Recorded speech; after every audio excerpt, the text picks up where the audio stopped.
சொல்லுங்க. சபரினி வந்து சார் வணக்கம். என் name Meena. Shriram transport finance கம்பெனிலேருந்து கால் பண்ணியிருக்கேன் சார். அக்ஷயா, என்ன சார்? எதுலேருந்து பண்ணுறீங்க? Shriram transport finance company sir. சரி சொல்லுங்க. உங்கள் வண்டி வச்சுருக்கீங்களா சார்? டிஎன் மாருதி வண்டி. ஆமாம் ஆமாம்மா. வண்டிக்கு அடுத்த மாதம் 12ஆம் தேதியோட இன்சூரன்ஸ் முடியுது. ரெனியூல் பண்ண தான் கால் பண்ணியிருக்கேன். என் இன்சூரன்ஸே முடிஞ்சிடும் போல அடுத்த மாதத்துக்குள்ள. நான் உயிரோட இருந்தால் கட்டுறேம்மா. சாரி சார், தப்பாக நினச்சிக்காதீங்க. பாவம் நீங்கள் என்ன பண்ணீங்க? இல்லை நீங்கள் என்ன பண்ணீங்க? பாவம் உங்களை கேட்க சொல்கிறாங்க.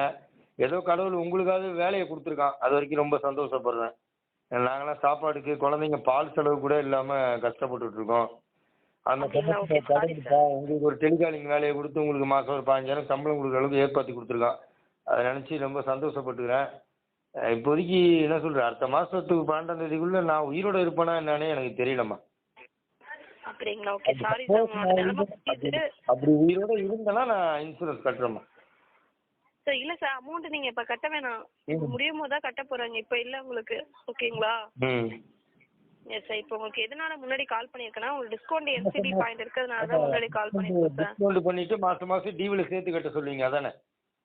Yes sir. ஆமாம், அதுக்கு அதனால தான்மா சொல்லுங்கள். உங்கள் பேர் என்னம்மா?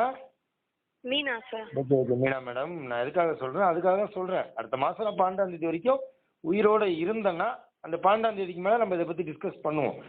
சப்போஸ் செத்து போயிட்டோம்னா அதே இன்சூரன்ஸ்லேயே எங்கள் வீட்டுக்கு கொஞ்சம் கிளைம் பண்ணி கொடுத்துருங்க. Okay sorry sir. ஏன் சார் இப்படி பேசுகிறீங்க? அப்படிதாம்மா இருக்குது. வேறு என்னம்மா பண்ண, பொழப்பு எதுவுமே இல்லை. காசு உழைச்சி வண்டி ஓட்டி சம்பாரித்து காசை பார்த்து 4 மாதம் ஆகுது. கவர்மெண்ட் வந்து ஒரு 1000 ரூபா பெரிய தொகையை கொடுத்தாங்க. அது செலவு பண்ண முடியாமல் வச்சுருக்கோம். அந்த மாதிரி நிலமையில தான் இருக்குது. நான் சாப்பிட்டு 3 நாள் ஆகுது. தண்ணி குடிச்சிக்கிட்டு அங்கங்கே எதனா கொடுத்தாங்கன்னா, யாருன்னா இலவசமாக கொடுத்தாங்கன்னா போய் வாங்கி சாப்பிட்டுக்கிறோம். ரேஷன் அரிசி கூட வாங்குறதுக்கு வக்கு இல்லை. ஏன்னா எனக்கு ரேஷன் கார்டும் இல்லை.